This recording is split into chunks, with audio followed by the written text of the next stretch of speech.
All right, we got recording going. So, uh, Jeremy, um, Here. Al Alan, Here. Amy Larson, Ben Roden, Here. John Nugent, Dia Dwal, Here. Randy Bruce, and Lisa Hanairo. Here. I'm All right. Thanks all for joining. Did anyone have comments from the minutes from the June 16th meeting that we had at Way Forward? I had one question, may or may not be a correction. Under point three on the past meeting notes. No, I'm sorry, point two, updates from subcommittees. The notes introduce strategy and finance subcommittee as S and P. I think that's supposed to be S and F. Yes, that's correct. Yeah, we can make that correction. All right. That's all I had. Daphne must have been thinking about her investment portfolio. I don't have a correction. I just wanted to underscore something. I think the most important takeaway I got from our attendance and tour of Way Forward resources was, and I volunteer there all the time, but it genuinely did not occur to me that those services, the partnerships that developers are required to enter into with organizations like Way Forward to help, I guess, provide case management services basically for tenants in affordable housing units, how important that is to make sure that people continue to be able to live in that affordable housing, that there's a document, there's data to indicate that it improves the outcomes and the retention of those folks in their affordable units. So it never occurred to me that that type of service in conjunction with building the new affordable units would be such a vital part of what a community does. So I was really pleased to get that new piece of information.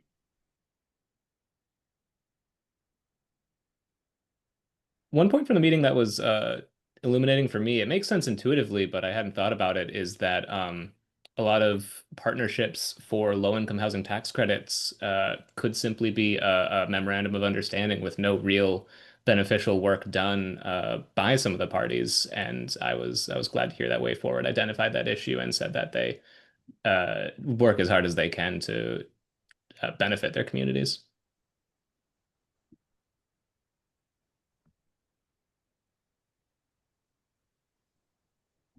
All right. No other comments or corrections. We'll approve the minutes with the one S and F update, and we'll move on to updates from subcommittees. The Education Committee hasn't done any work since we met in June. Although we could review the document if we wanted to, but maybe we will if we get another education specific subcommittee meeting first. Any updates from Strategy of Finance, or Lisa has comments? Yeah, I have a question about the education and outreach. Two things. One, is it possible for because I recall that there's this sequencing issue where to educate people and reach out to them regarding what Middleton actually plans to do requires a plan first. But I wonder if there's an opportunity to look at the website and look at Sun Prairie or Fitchburg, another community that has some sort of online resources through their own creation, not just links to the county to help tenants. And also the idea of a dashboard. I think Madison now has a dashboard to show like what they're doing for affordable housing. So I wonder if that is something the committee can start to plan for future implementation. And then also a sort of like an introduction to affordable housing and why it's important in Middleton.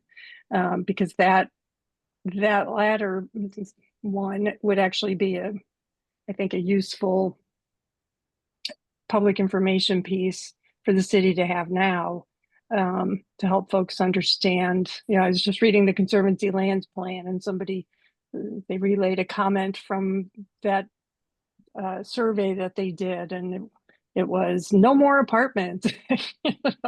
So if there's a way to start with just start priming the pump and getting people ready for an affordable housing action plan months before we actually have one to present, I think that might be a useful thing for the subcommittee to work on. I agree. We had started a little bit of doing analysis of other city websites that one of the Katie's did. And I think we can incorporate that into the plan. And I know Daphne has already made several updates to the planning website and the housing education kind of section that we have in there as well. I will say, I think right now our communications director has locked down our website for like ADA compliance things. So we're fixing those first. But we can definitely, plan out what things need to be incorporated. And I like that idea, Lisa, of like the intro to affordable housing and have little subsections about like affordability or like, environmental sustainability, stuff like that, how that can play into a lot of that. Yeah, and just the notion that, I mean, I think I know there are people who actually think like Middleton is full built, construction should take place somewhere else because we've already filled up. And I don't know how you counter that talking point, but it needs to be countered.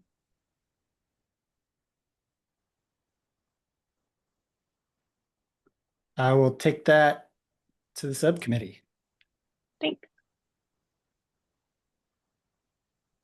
And I suppose you want an update on the strategy and finance subcommittee? You betcha. Jeremy, would you like to say anything about our last meeting? I'd be happy to share some. I don't have notes prepared, so I might be confused as I describe it. But we talked a little bit about crafting a message statement, no, a mission statement. And then I think the bulk of our meeting was talking about identifying constraints to our plans for strategy and financing and identifying actions and especially categorizing those according to the Housing Committee's 4 key actions: buy, build, refurbish, finance. And Lisa, as she had already put together a really great discussion guide for us the meeting prior, this meeting made a Miro board for us to collaborate on and put a bunch of suggestions onto, which we haven't talked about at length yet. We've thrown a lot of ideas onto the board, and I think we'll probably tackle those next time. Did I miss anything, Lisa?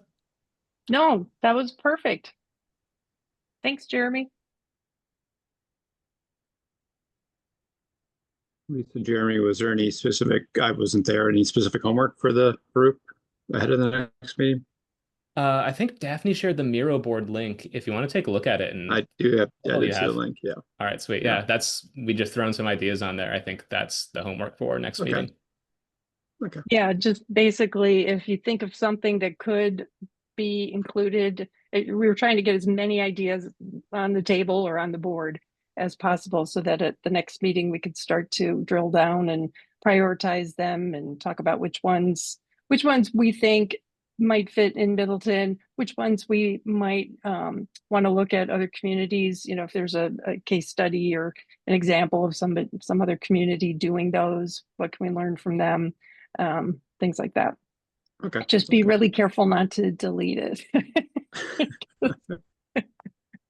Because I noticed some right after our meeting, a lot of it disappeared. And I don't think it was deleted. I think a new board was put in front of it. And I kind of panicked a little because, yeah, anyway, tread lightly. Okay.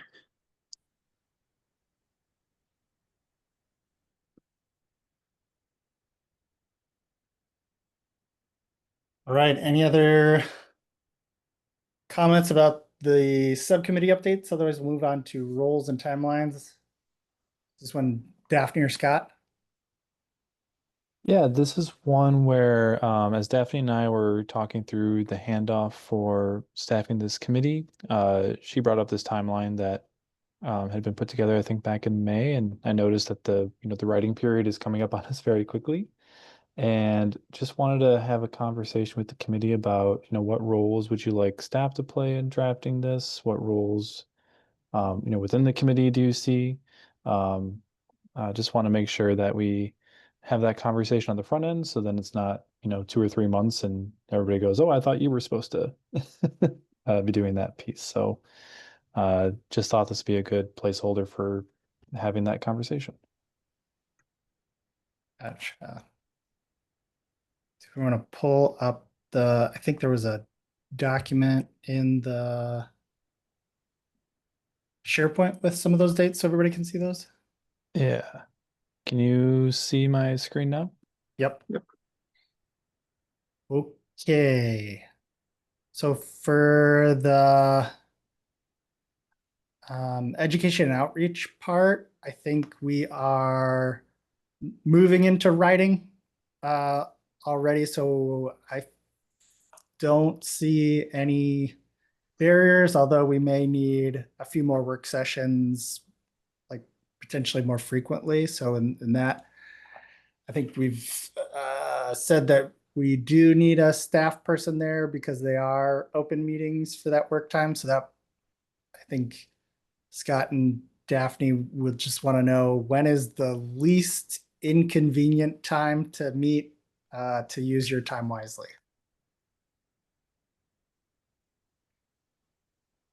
And Yeah, Alan, I would echo those comments for strategy and finance. I guess the first question, in addition to Alan's, when's the least inconvenient time? First question is, how much time do you have available for us? Because like if this is, I know it's budget season, plan commission hasn't been doing a whole lot, but maybe that just means there's a lot coming. So if we know how much time you have to contribute to the writing of this whole report, that would be helpful to know, and then we can fill in any gaps.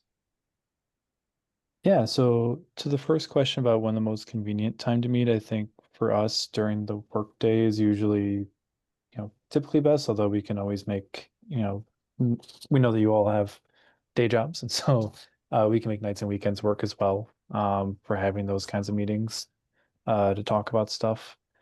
Um, uh, I think that would be best handled just emailing for specific dates and times to set up a time to meet. I'd be more than happy to uh, flex my schedule around to meet whenever works best for the folks that are kind of taking point. And at least to your question, we really appreciate that.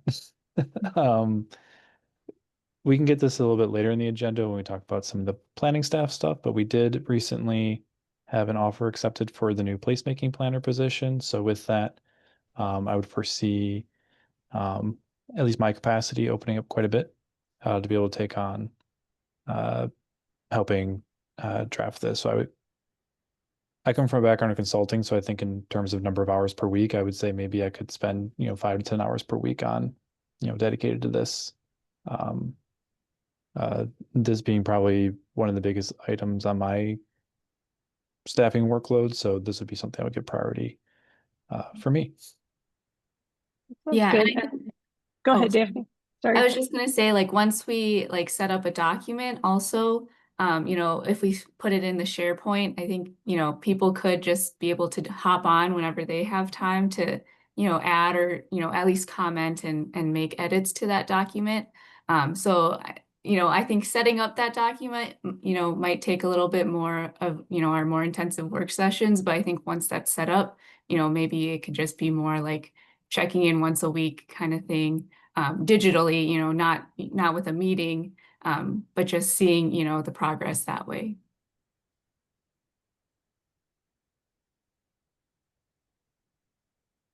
For the documentation for the finance group, is it like are we drafting kind of the specifics about what we're going to do with the TID money? Is it creating the process for how to spend it, or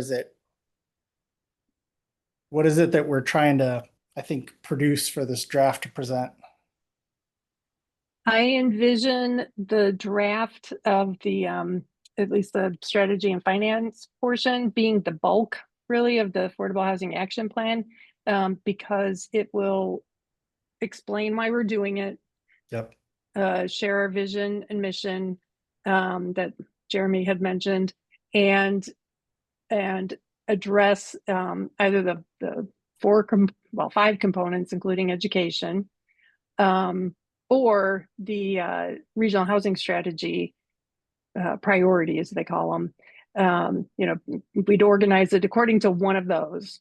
Yeah. Maybe there's a way to do both, but and then specify, like, think of the Miro board, specify, we think, X% of the funds should be devoted to, build or add new units, whatever the regional housing strategy specific priority is.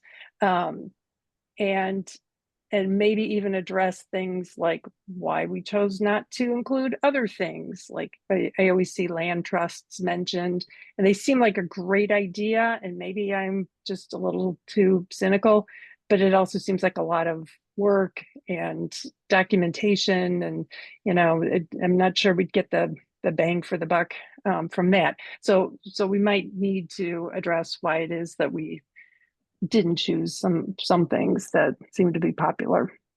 Yeah. Does that answer your question, Alan? Yeah, I think what I feel the least comfortable knowing about is basically how do we operationally do the kind of gap financing that I think is part of that build portion. So like what process do we need to create within the city of Middleton to provide the TID funds to a developer to help with that gap financing? Well, Daphne, do you want to address the provision of the gap financing? Because this one, I mean, it's originating with the TID, but it will no longer be TID funding. So developers wouldn't have to go through the same process that they do, or meet even the same criteria, I guess, that they do for TID. Right. But I guess that's where input from Scott and Daphne and maybe even Abby would be very useful, to help us in the writing of the document explain what hoops a developer would have to jump through in order to get any of the funds. Yeah. And maybe we limit, we've talked about this on the subcommittee, maybe we limit the trying to think if it was Ben who was trying to explain this, but something along the lines of, this isn't for every developer, right? This will be preference will be given to those who have experience and a documented record of good performance on affordable housing projects. Yeah, I think at least like the way that we would dispense those kinds of funds, whether for gap financing or, any of the other strategies that, is decided upon would, I see in the future developing something similar to Madison's where they have, an RFP process. And so then, whoever is interested in the funds, the RFP will say, these people are eligible, these projects are eligible, you have to do X, Y, Z in order to, get the funding. So something similar to that, or even just, some kind of like grant application process or, loan application process. So it doesn't necessarily all have to be due, when an RFP is due, but, on a rolling basis or something like that. And so that's definitely something we could develop, after the plan is fully fleshed out. And yeah, I definitely anticipate leaning a lot towards or a lot on the Madison, format that they've already, fleshed out and developed. Okay, that's helpful. So the plan is less the logistics about the application process or whatnot. It's more defining the priorities and the why. Okay. Although, right, the how should play into the priorities, right? I mean, usually, you prioritize, you look at feasibility of execution, right? So we got to consider feasibility of execution as part of the priorities too. So I think we have to have some sense of the, even if like, Daphne's answer is perfect. Even if we have some sense at that level, this could be how we execute it, right? I think that's just at Okay. this stage what we need.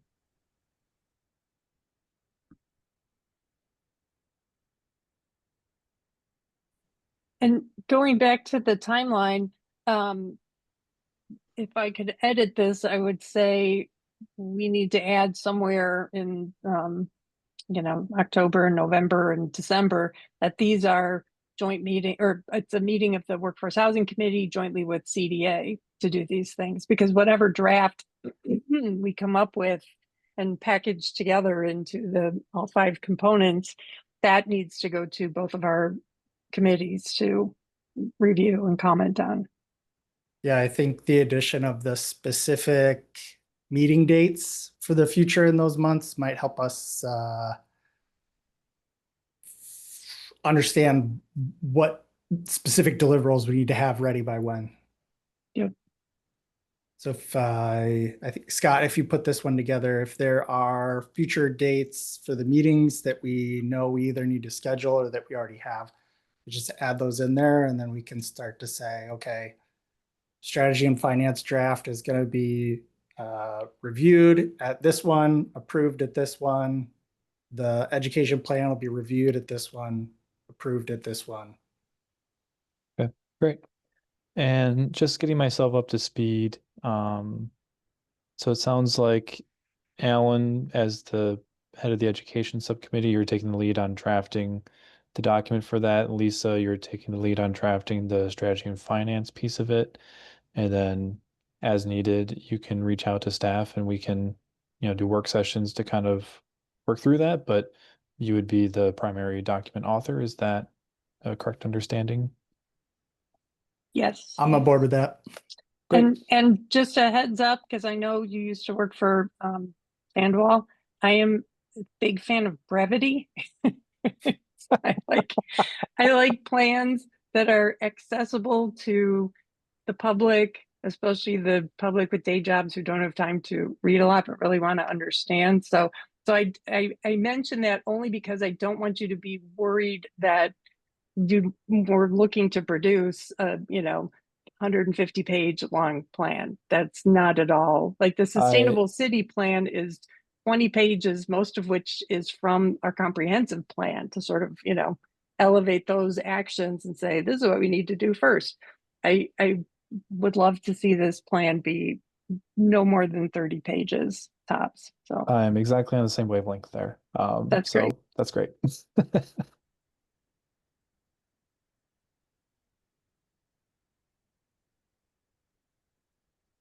All right, ready for staff updates?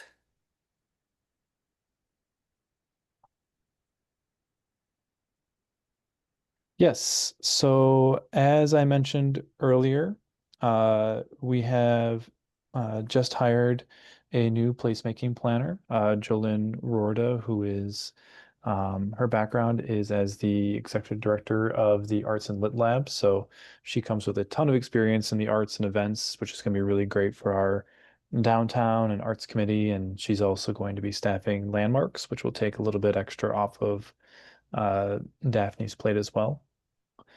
Uh, we're really excited. She starts in mid-September, needs a little bit of time just to kind of, make that transition smoothly. And I believe at the Way Forward meeting, all of this had, just become official. So just to reiterate it, with Mark Opitz's retirement, Daphne has taken over as the zoning administrator, senior city planner. I've taken over as the associate planner, so Daphne's old position. And so I'll be doing a lot of the staffing and workforce housing committee stuff while we're still in this transition period. I'll be leading, these meetings, and for the subcommittees, we're going to probably keep similar staffing, but I'll probably bounce back and forth just as needed. Thankfully, the strategy and finance ones line up perfectly with plan commission, so we always just Abby and I just work through that period of time.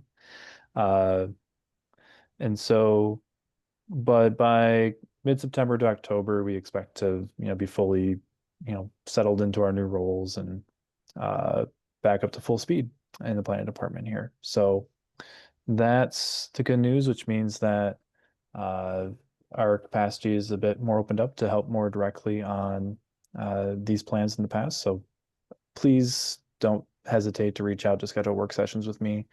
I really love being able to just collaborate and just bounce ideas off each other. I think that's where a lot of great work gets done. Uh, so that's my personal style, and looking forward to working more directly with all of you. Daphne, anything to add there? No, I think you covered it really well. Great. All right. Thanks, Scott. Lisa? This is all really great news, Scott, and I think we said it last time. Congratulations to both of you, and especially congratulations on hiring the new placemaking planner, because I know that will lighten everybody's load. Related to that, I know it's budget season and all the committees are reviewing proposed budget requests. We had talked on this committee about the need for a staff person to take on the affordable housing work in the future using the affordable housing fund that we'll be able to create with TID final increment. I know that's on the agenda, the budget requests are on the agenda for tomorrow's plan commission meeting. And I just wanted to give you a heads up that I will be asking about that, because I do think even if it's an internal hire, I think we need to make sure that shows up among the requests for new staff in 2026. Great. Thanks for the heads up.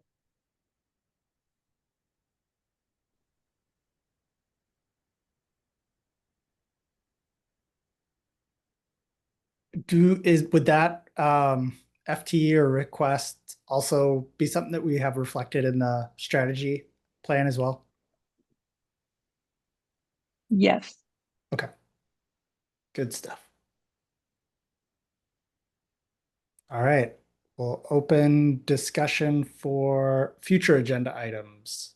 I saw one for Becky coming and sharing things from Sun Prairie. I can share some background on that quick. Yeah, I talked to Becky Binns from Sun Prairie. Actually drove over there to I figure I'm going to work with her pretty closely on a couple different things. And so got to meet her, and she agreed to come to our next workforce housing meeting so she can give a presentation and talk about their experience. One of the things that she mentioned there was they had a similar discussion over how detailed each individual proposal needs to be. Do we need all the loan terms completely hammered out at this stage, or is that, a follow-up approval thing? So if you have any specific questions of things that you'd like her to cover during her presentation, feel free to shoot me an email and I'd be happy to forward her a list. I talked to her for about an hour and we could have talked for another couple hours. And so recognizing there's limited time, I want to prioritize the questions that are most pressing for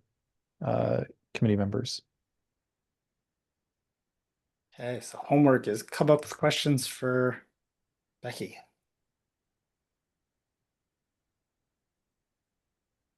One other future agenda item I'd like to propose is a summary of the smart growth workshop that Lisa, Jeremy, and I attended a couple of weeks ago. I think there was a lot of really good speakers there. We want to make sure we breathe that out to the rest of the group for everybody to hear.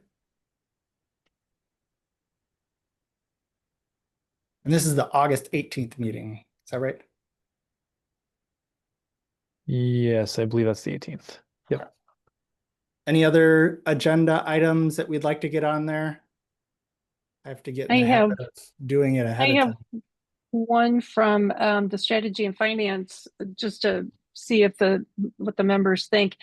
We talked about having representatives of two different developments, Point Gardens in Poinette and Prairie Fields and Prairie du Sac, come and talk to us about their innovative developments.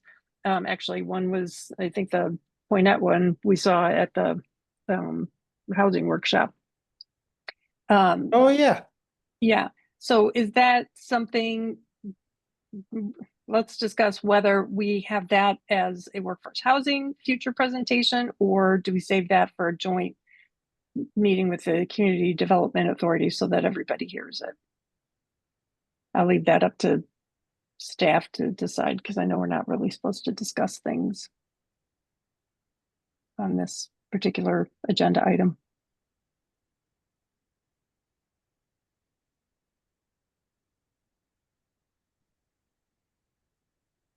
All right. Future agenda items. Going once, twice. No additional items, but just in terms of meetings, there's a Way Forward's hosting a session on Wednesday, right? Well, housing. I don't know if anyone got that on the radar. It's on my radar, but I have a Graber Pond master plan meeting at that evening in Conservancy Lands, so I will have to miss it, but I might stop by. Okay, yeah, I'll have to miss it as well, but it's I was it's a building housing stability session. At the Where's that at, Ben? It's at Way Forward. Yeah, 7. I can forward you the email I got on it. That'd be great. We'll see if anybody else from the group can go. Okay. With that, we'll adjourn the meeting at 6:06 and catch you all at the next one. Thanks. Thanks, everyone. Thanks. Bye, everyone. Bye-bye. Bye.